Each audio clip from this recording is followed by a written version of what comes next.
This is from PFF. Worst PFF offensive grades by first-round picks since 2020.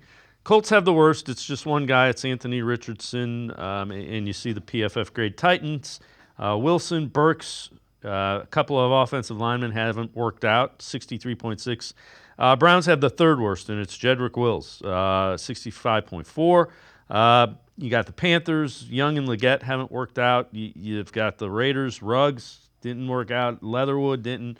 Brock Bowers looks pretty good. This is a draft, and this is a draft where Andrew Berry has to go skill position, offense, heavy early.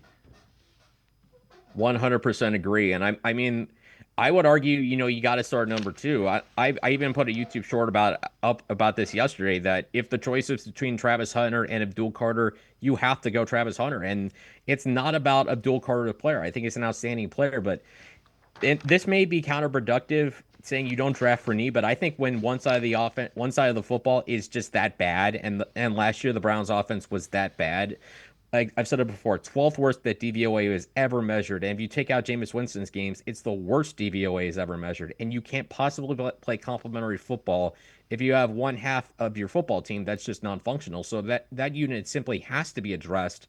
And outside of Kenny Pickett and obviously adding two depth tackles in Cornelius Lucas and Tevin Jenkins, they really haven't done that. So this is a time you kind of have to load up and compete with those AFC North teams. We've talked about it so many times. It used to be a defensive division. I'd argue it's an offensive division right now. And the Browns, obviously, quarterback, they're far behind everybody else, mostly because they have one guy right now. But skill position, they lag far behind the Bengals, far behind the Ravens, and the receiving group has got some work to do to catch the Steelers. So, bottom line, this has to be a draft where Andrew Berry simply goes offense because by and large in his track record, he hasn't done that. So, I think this is a draft where he has to change that approach.